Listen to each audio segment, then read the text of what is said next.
Today we're going to be making this darling gingerbread house play tent. It has a simple wood frame and a felt covering, which means it's a no-sew project. And you can go as elaborate or as simple as you want, it's totally customizable. Set it up in front of the Christmas tree and your little one will have the perfect place to dream of Christmas magic.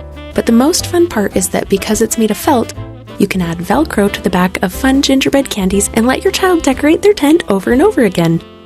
You're going to have so much fun making this, and I guarantee if you have little kids or grandkids, they will love it too. So let's get crafting!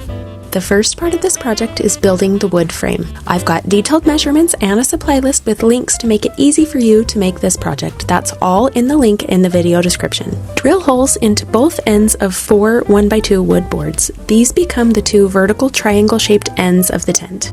Then you connect them together with 3 wooden dowels to form the horizontal parts of the tent. The nice thing about building it this way is the tent frame can fold flat or even come apart again easily after Christmas is over, so it's very compact for storage. I painted my boards a very light pink, then wrapped them with red masking tape to make them look like candy canes, and wow, it added so much to the final look of the gingerbread house that I definitely recommend doing it. So cute.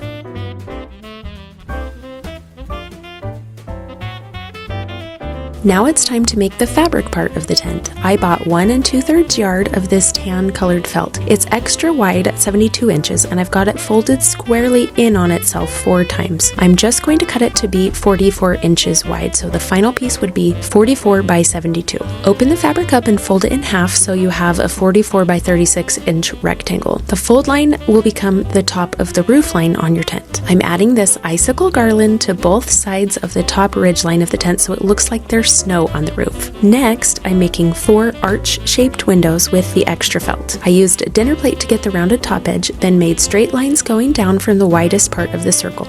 The finished measurement of these ended up being about 10.5 inches by 17 inches tall. Now we're going to use puff paint to add gingerbread frosting details to the windows. If you haven't used puff paint before, here are some tips. Keep your wrist on the table as you draw to stabilize your hand. Smearing is your worst enemy, so roll up your sleeves, tie back your hair, and work really carefully so that you don't rub your hand across wet paint. If you want a really smooth line, keep the tip of the paint right above the fabric instead of pressing it into the fabric. You'll get a much nicer look that way. Wipe off the tip of the bottle every so often to remove any paint buildup. The puff paint takes about 6 hours to dry fully, so I did mine right before bed, then waited until the next day to work on the project again. Once you're sure the paint is dry, use hot glue to attach 2 windows to each side of your tent. Now this next part is optional, but really cute, so is it optional? I don't know.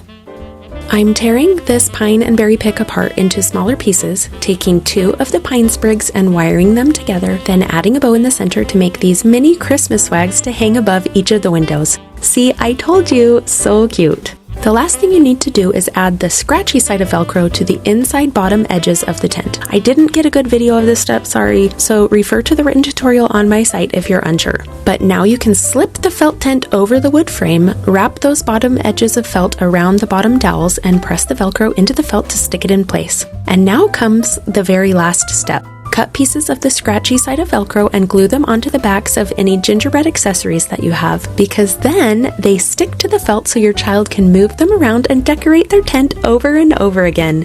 Isn't this just the cutest project for Christmas? I love how it turned out and I can't wait for you to make one too. My son already asked me if he could sleep here every night until Christmas. So cute. Remember, all the measurements and supplies and details are written out on my website, so go check that out and happy crafting!